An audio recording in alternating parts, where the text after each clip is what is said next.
जय जिनेंद्र। हम सभी लोग छेड़ाला के अभी तक हमने क्या दो ढालों का क्या अच्छी तरह स्वाध्याय कर लिया। आज हम तीसरी ढाल अर्थात उन चारों गतियों की दुखों से छूटने का उपाय क्या है उनके बारे में आज से हम समझेंगे। अगर आप लोगों ने इस चैनल को सब्सक्राइब लाइक शेयर नहीं किया है, अगर आपके लिए यह वीडियो अच्छी लगे तो लाइक जरूर करिएगा और सभी मित्रों में इसके लिए शेयर करें, जिससे आपका भी ज्ञान बढ़ सके और दूसरों का भी ज्ञान बढ़ सके, अर्थात उनके लिए वह भी जान सकें। चलिए हम देखते हैं तीसरी ढाल अर्थात इसकी भूमिका देख लेते हैं कि इसमें क्या क्या बताया जाएगा। तो आत्मा का हित सुख है, वह सुख निराकुलता में है और वह निराकुलता मोक्ष में है। इसलिए तृतीय ढाल में मोक्ष मार्ग का सांगोपांग विवेचन किया गया है। मोक्ष प्राप्ति का उपाय रत्नात्रय है और वह निश्चय एवं व्यवहार के भेद से दो प्रकार का है। व्यवहार रत्नात्रय, निश्चय रत्नात्रय का कारण है।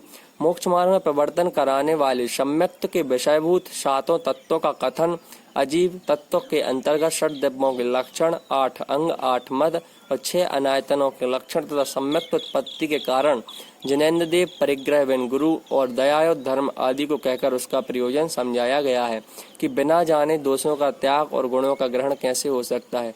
अंत में मनुष्य पर्याय को सफल बनाने हेतु सम्यक्त धारण करने की विशेष प्रेरणा दी गई है। अब देखते हैं जो तृतीय ढाल का प्रथम छंद है, सच्चा सुख और द्विविध मोक्ष मार्ग क्या कहलाता है। तो आइए छंद पढ़ते हैं, आप लोग किताब में देखें। आत्म को हित है सुख सो सुख, आकुलता बिन कहिए आकुलता शिव माही न ताते, शिव मग लाग्यो चाहिए सम्यक दर्शन ज्ञान चरण शुभ, मग सो दिव्य विचारो यो सत्यारत रूप सुनिश्चय कारण सो व्यवहारो। अर्थात आत्म को हित है सुख सो सुख, आकुलता बिन कहिए। आत्म को हित है सुख अर्थात आत्मा का जो स्वरूप है वह क्या है, उसका हित क्या है, सुख पाना है। और सुख वह सुख आकुलता बिन कहिए, आकुलता से रहित है। अर्थात हमारे लिए सुख पाना है तो वह किसी भी आकुलता मतलब टेंशन, अर्थात हमारे लिए कोई डिप्रेशन, इस प्रकार से वह आकुलता से रहित है वह सुख पाना। और आकुलता से वह माही न ताते, अर्थात आकुलता से वह माही न ताते, आकुलता से वह माही मोक्ष में नहीं है। अर्थात उस मोक्ष मार्ग में वह आकुलता नहीं है, वहाँ पे केवल सुख ही सुख है। शिव मग लाग्यो चाहिए अर्थात उस मोक्ष मार्ग के जो रूप है उसका जो क्या कहते हैं हम हमारा लक्ष्य बनता है, तो धीरे धीरे जो सीढ़ी है उस मोक्ष मार्ग में क्या आकुलता से रहित अर्थात सुख ही सुख है, तो उसमें क्या हमारे लिए अपनी आत्मा का स्वरूप लगाना चाहिए। और सम्यक दर्शन ज्ञान चरण से मगसो द्विविध विचारो, अतः सम्यक दर्शन, सम्यक ज्ञान, सम्यक चारित्र शिव मग उस मोक्ष मार्ग का कैसे सो द्विविध विचार हुआ है, दो प्रकार से विचारना चाहिए, अर्थात दो प्रकार से हमारे लिए उनके लिए कहना चाहिए। किसके लिए? सम्यक सम्यक ज्ञान सम्यक चारित्र, उस मोक्ष मार्ग के लिए दो प्रकार से समझना चाहिए।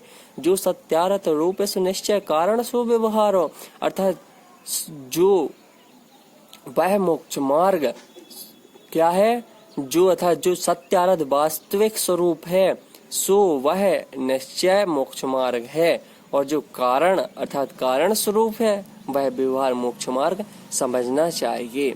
कैसे? हमने देखा आत्मा का जो सुख है वह क्या है, सभी प्राणी क्या चाहते हैं, सुख चाहते हैं, लेकिन जो सुख है वह कैसा है, आकुलता से रहे, तो उसमें कोई भी टेंशन नहीं है, कोई भी दुख नहीं है। और आकुलता से माही न ताते, उस मोक्ष मार्ग में आकुलता से रहित है, उसमें आकुलता नहीं होती है, उससे मार्ग भाग्य चाहिए। इसलिए हमारे लिए मोक्ष मार्ग के जो प्लेटफॉर्म है उसमें क्या लगना चाहिए, उसको प्राप्त करने के भाव रखना चाहिए। और सम्यक दर्शन ज्ञान चरण से मगसो द्विविध विचारो, सम्यक दर्शन सम्यक ज्ञान सम्यक चार तीनों रत्नात्रयों और धर्मज्ञान शुक्लज्ञान को प्राप्त करके उस मोक्ष मार्ग को प्राप्त कर सकते हैं। लेकिन वह मोक्ष मार्ग है वह दो प्रकार से कहा गया है। कैसे?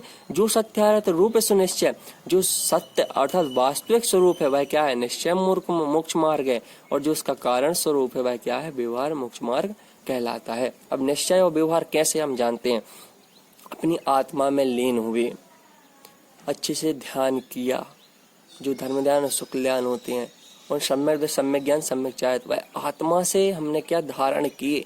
तो जब हम आत्मा से धारण किएंगे तो यह क्या कहलाएगा, निश्चय मोक्ष मार्ग कहलाएगा। और व्यवहार से हम अपना जो स्वभाव है दूसरों के सामने जो प्रकट कर रहे हैं वही क्या कहलाता है, व्यवहार मोक्ष मार्ग कहलाता है।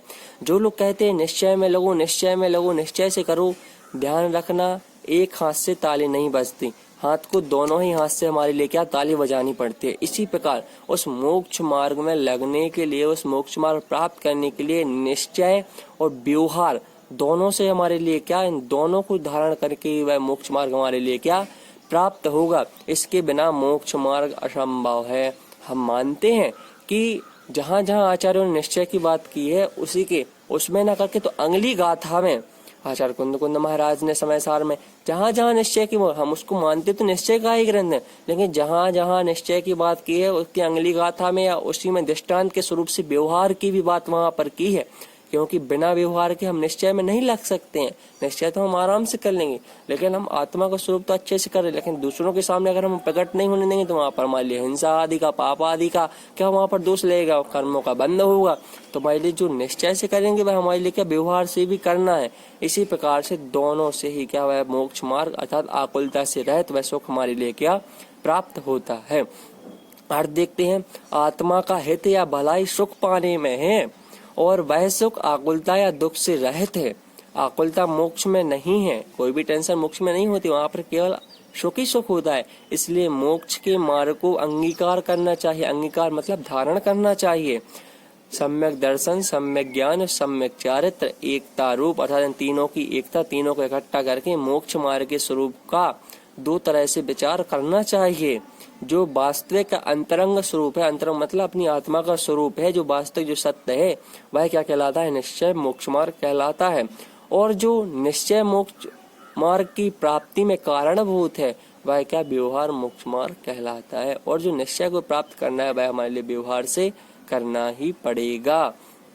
जैसे कि हम माने कि हम खड़े हैं और चलते जा रहे हैं तो क्या हम वहां पर ध्यान कर सकते हैं आत्मा का, अर्थात बिल्कुल नहीं कर सकते। जो निश्चय है अर्थात हम ध्यान लगा के बैठे हुए हैं तो व्यवहार से हम क्या सभी के सामने वहां पर ध्यान लगा के वहां पे बैठे हैं, हमारे मन में है तो नहीं सोचना है कि हम किसी को दिखाने के लिए ध्यान कर रहे हैं, लेकिन हम व्यवहार से तो उसके लिए कर रहे हैं ना। हम निश्चय से अपनी आत्मा का क्या जाप कर रहे हैं तो क्या व्यवहार में प्रकट नहीं आएगा, प्रकट नहीं होगा, क्या हम उसके लिए अच्छी तरह से सामने नहीं प्रकट कर पाएंगे। इसीलिए क्या जो हम निश्चय से मोक्ष मार्ग को प्राप्त करेंगे तो उसका जो कारण है उसमें जो सहभागिता निभाएगा वह क्या व्यवहार से हमारे लिए वह करना ही पड़ेगा। हमारी जो धारणा है एकांत पक्ष है वह क्या केवल निश्चय की बात करता है, लेकिन हम जब अच्छी तरह से जानते हैं तो वहां पर वह निश्चय अर्थात एकांत पक्ष वहां पर क्या अच्छी तरह से घटित नहीं हो पाता है। हमारे लिए व्यवहार में जाना ही पड़ता है, बिना व्यवहार के क्वेश्चन नहीं होता है, क्योंकि व्यवहार से ही क्या वह निश्चय मोक्ष मार्ग का पहले तो हमें निश्चय में ही जाना पड़ेगा, पहले तो निश्चय की बात आएगी, लेकिन बिना व्यवहार के वह निश्चय मोक्ष मार्ग हमारे लिए क्या प्राप्त नहीं होगा। इस प्रकार से हमने इसी प्रकार से उन चारों गतियों के दुखों से छूटने का क्या उपाय होगा अर्थात उसमें सुख की प्राप्ति होगी। आज हमने सच्चा सुख और द्विविध मोक्ष मार्ग हमने क्या वह जाना है, यह क्या कहलाता है।